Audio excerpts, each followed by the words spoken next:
She smiled for every camera. Inside, she was falling apart. 10 of Hollywood's brightest stars lived double lives. In public, they wore diamonds and Oscar gold. In private, one drank in secret until it finally killed her. Another believed the government was hunting her. She was right. One man's body finally gave out from years of hidden pain no doctor could fix. The studios called it glamour. It was something much darker.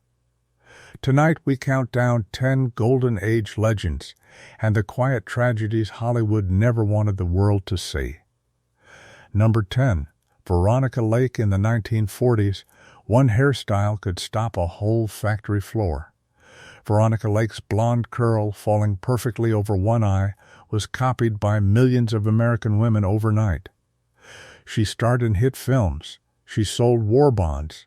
She was, for a moment, one of the most recognized women on earth. Then the war ended, and Hollywood simply moved on without her. Studio calls stopped coming. Contracts quietly expired. Veronica turned to alcohol to feel the silence that fame left behind. Marriage after marriage collapsed under the weight of her drinking. Her savings disappeared just as fast, and so did most of the friends who once filled her life. By the 1950s, she was working as a bartender in a New York hotel, pouring drinks for strangers who had no idea who she once was. A small comeback attempt went nowhere. Interviewers who tracked her down later described someone exhausted, but still fiercely proud of the career she had built from nothing. In 1973, her body finally gave out, worn down by decades of heavy drinking. She was only 50. The hairstyle became a permanent part of fashion history. The woman who created it died largely alone. Number 9.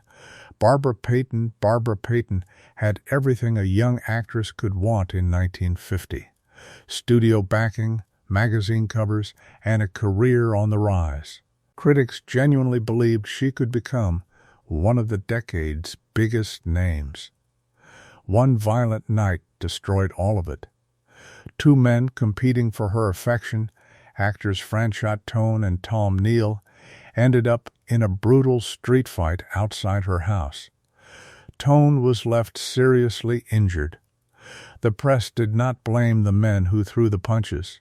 They blamed her. Studios canceled her contracts within weeks, treating her like a liability instead of a star. With her career gone, Barbara leaned harder and harder into alcohol to numb the public humiliation. Money problems followed quickly. So did the loss of nearly every friend she once had.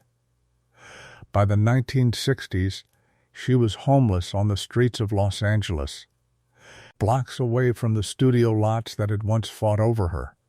She later published a raw, honest memoir warning other young actresses about Hollywood's true cost, hoping her fall might spare someone else the same pain. In 1967, at just 39 years old, years of heavy drinking finally destroyed her liver and heart completely. Number 8. Clara Bow. Before Marilyn.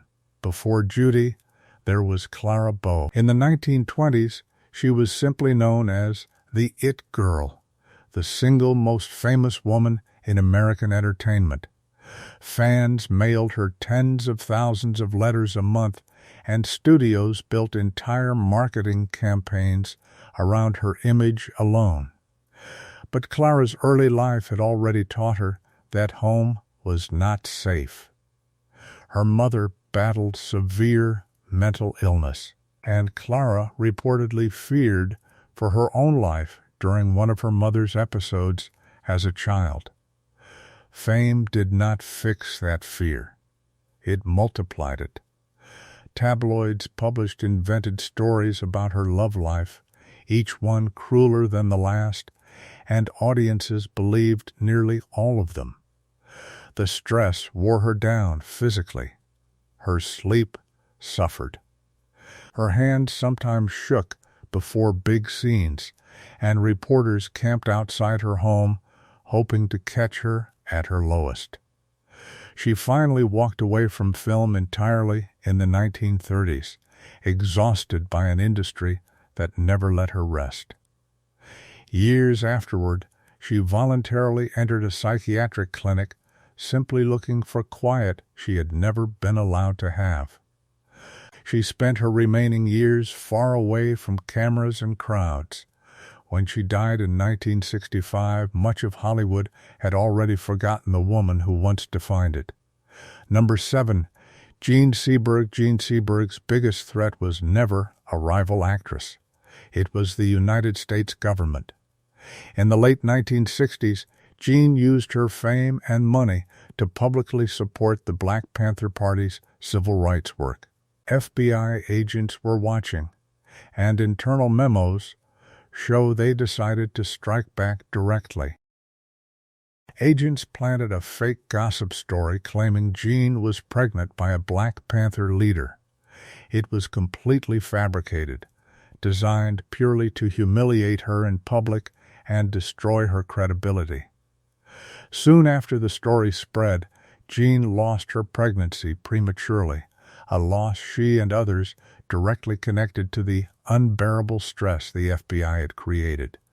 She never fully recovered from the grief. A long depression followed her for the rest of her life, quietly shadowing everything she did afterward. Decades later, declassified government files confirmed everything. The FBI really had targeted her, and officials eventually admitted it publicly. By then, it no longer mattered. The damage to John's mind and spirit was permanent. In 1979, she died by suicide in Paris at just 40 years old. Her story remains one of history's starkest examples of a government agency deliberately breaking a person from the inside out. Number 6.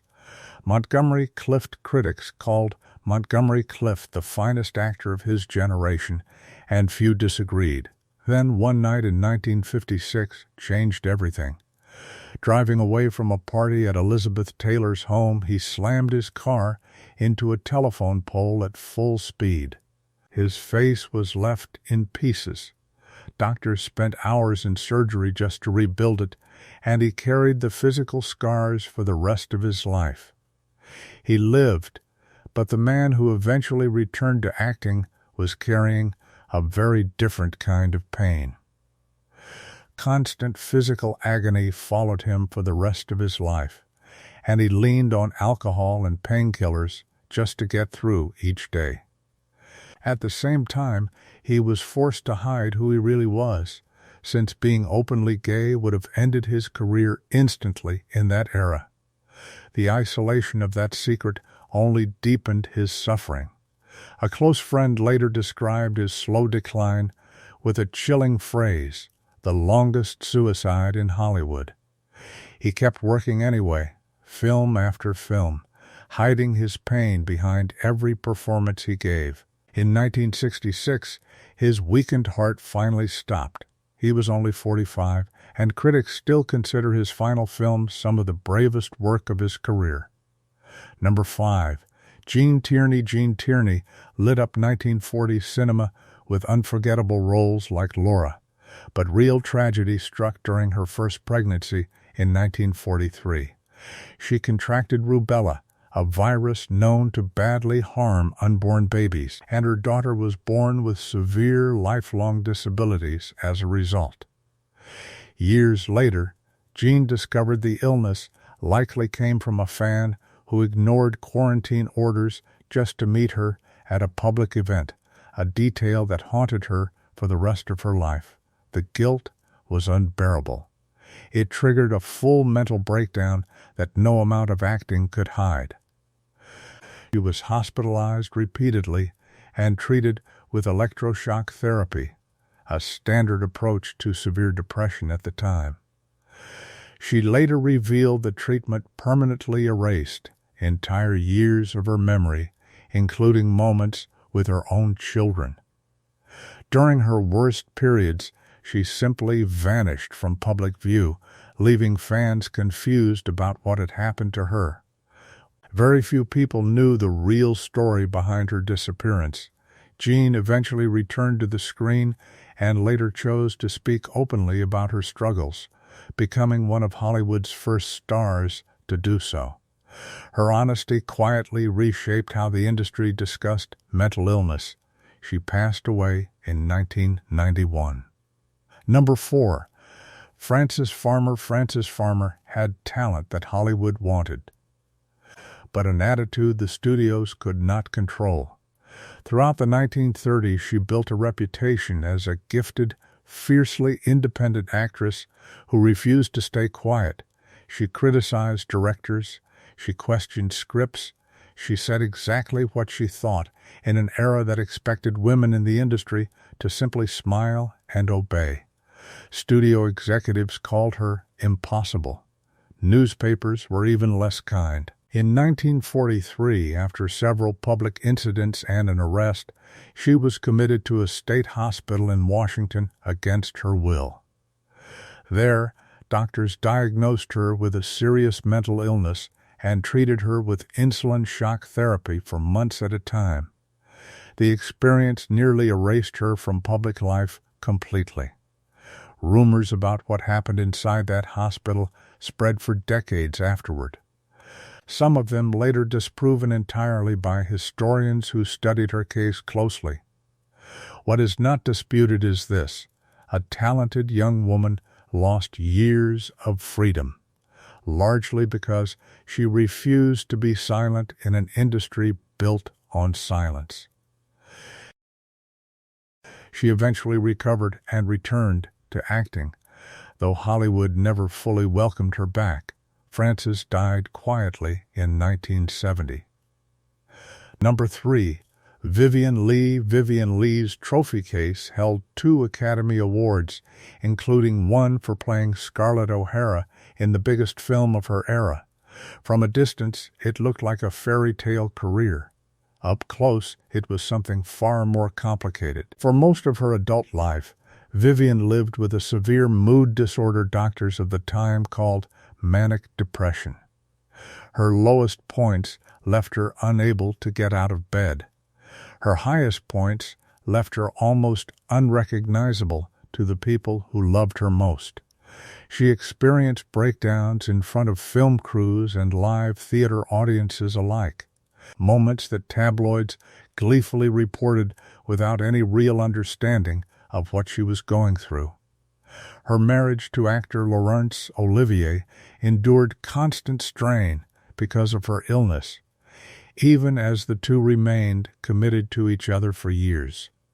She underwent electroconvulsive therapy to manage her symptoms, treatments that reportedly left her drained for days afterward.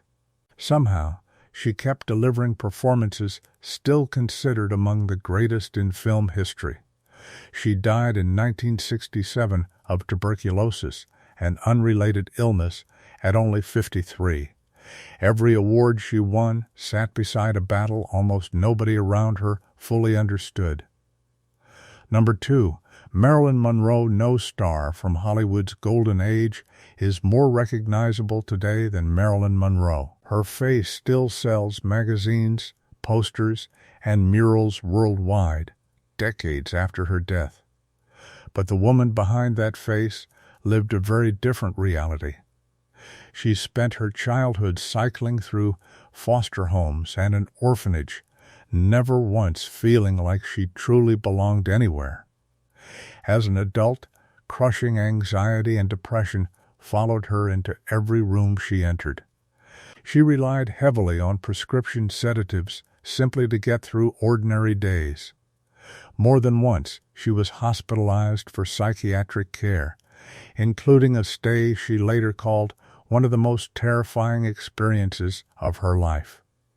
Studio bosses expected her to keep smiling for cameras regardless of what was happening beneath the surface.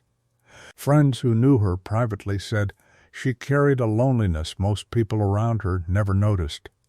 In August 1962, she was found dead in her Los Angeles home. The official coroner's ruling was probable suicide by overdose, though unanswered questions about that final night persist even now. She was only 36 years old.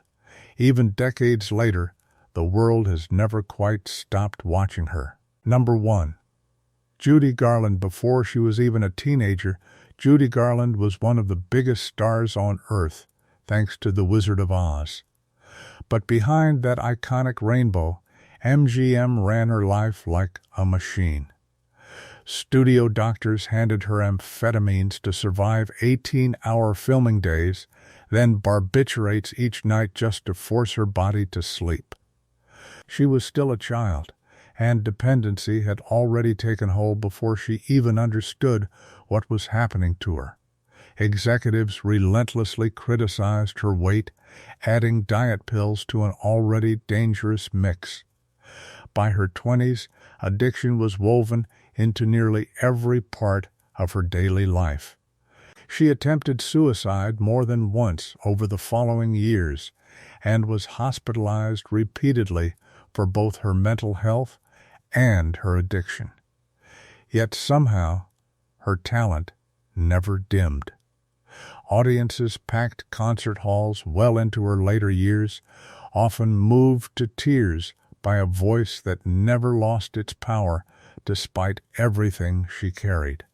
Behind the scenes, though, she cycled through failed marriages, disappearing money, and declining health. In 1969, she was found dead in her London home. A coroner ruled it an accidental overdose, not suicide. She was only 47, having spent nearly her entire life already famous and almost none of it truly free. 10 different names. 10 different decades. The same machine broke every single one of them. The studio system sold the world a fantasy, and it needed real people to pay for it. It handed out pills like candy. It buried scandals to protect box office numbers. It replaced anyone who slowed down. These stars gave audiences everything they had, and the system took even more than that in return. Look at old film reels today, and you will only see the glamour they were paid to perform. The pain stayed backstage, hidden for good. Hollywood wanted this forgotten. We remembered. Subscribe for more truth.